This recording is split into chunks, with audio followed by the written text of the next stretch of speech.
ये बहुत पुराना तरीका है जिसको नॉन काइनेटिक वॉरफेयर भी कहा जाता है।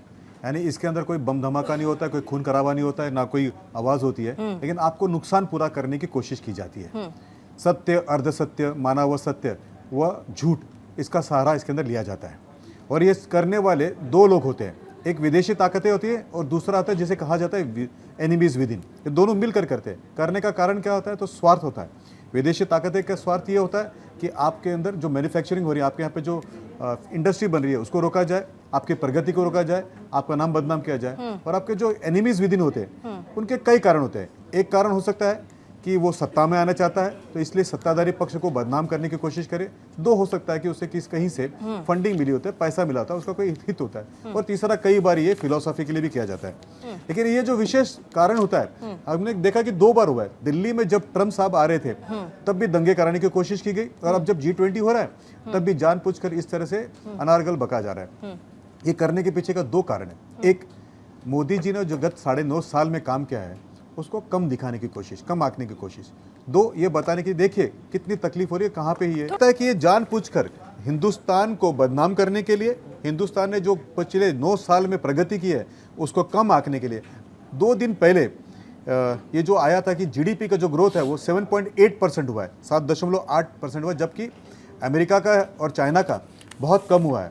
इसके कहीं ना कहीं तो उनको दुखता होगा, कहीं ना कहीं तो तकलीफ होगी। इस तकलीफ को एनिमीज विद इन, देश के अंदर के जो दुश्मन है, उनको साथ में लेकर ही विदेशी ताकत जो होते हैं वो करने की कोशिश करते हैं। मुझे लगता है कि राहुल जी ने समझ लेनी चाहिए।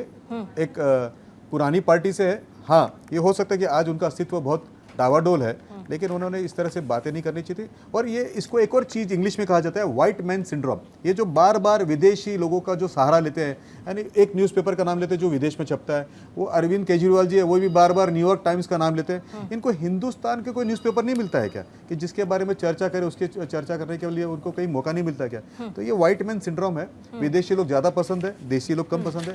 इसरो का जब चंद्रयान जाता है तो वो किसी ने लिखा कि भाई अब चंद्रमा पे भेजने के लिए तो पैसे हैं, लेकिन गरीबों के लिए कोई पैसा नहीं है।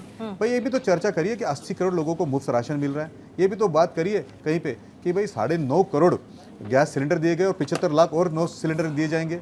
करीब 9-10 करोड़ टॉयलेट्स दिए गए मुफ्त में, मनरेगा के नीचे काम किया गया। तो इसके बारे में चर्चा नहीं करेंगे, लेकिन जानबूझकर आपको राह से भटकाने के लिए, विषय को हटाने के लिए। और एक अंत में 2 लाइन में आपको बताऊंगा जिससे आपको पता चलेगा। किसी ऑर्गेनाइजेशन ने कोई हैप्पीनेस इंडेक्स निकाला है जिसके अंदर भारत जो है वो 80वां नंबर, 100वां नंबर, ऐसे कुछ बताया।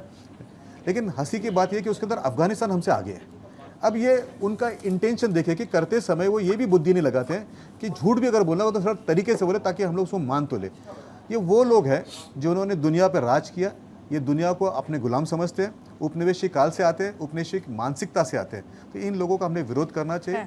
और राहुल गांधी जी जैसे व्यक्ति ने ये सोचना चाहिए कि देश में किसी प्रतिष्ठित व्यक्ति के बारे में, एक ऐसा इंडस्ट्री जो काम कर रहा है उसके बारे में जब वो चर्चा करते हैं तो जवाबदारी से करना चाहिए। ठीक है।